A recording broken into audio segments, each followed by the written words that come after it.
İhtarisu minen nas bisu'iz zan. Adamlar tuğralu jaman kümen kılууdan saktan kıla deydi. Adamdardın akısında jaman kümen kılууdan saktan kıla deydi. Özgöçö бүгүnkүдөй oroza kündöründe.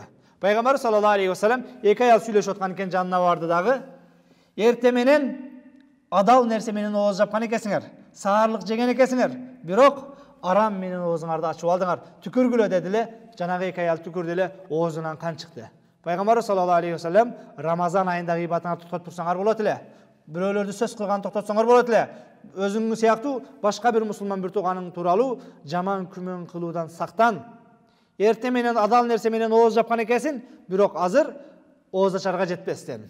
Ooz açar bolgonго чейин эле aram nerse menen oozуңду açıp koydуң дейт. Албетте бул мына ошол гыйбат эле. Tükürgülö dediler. Mına ошол эки аял tükürgöndө oozundan kan çıkkanı bul. Mına ошол Peygamber sallallahu aleyhi ve sellem'den bir mucizası. Anın sыңарындай, урматтуу мекендештер, мурдакы сабактарыбызда айткандай, Ramazan degeni bul açkaçılıktan эле тосулуу эмес, балким мына ошол жаман күмөндөн, ушактан, гыйбаттан, жаман адеп аклактан дагы тыйылуу дегени. Peygamber sallallahu aleyhi ve sellem erten kıyamatta kээ bir insanlar orozo olup barat, бирок ал адамдардын orozodan tapkanı tek kana açkaçılık deydi. Orozodan öz adam soğup табыш керек, Allah'ın rahmatın beyiş табыш керек. Тилекке каршы кээ bir adamlar açkalıktan başka eч нерсе таап барбайт дейт. Бекер эле кечке açка жүргөнүбүз калбасын. Орозо кармадыкпы, демек динди толук алалы.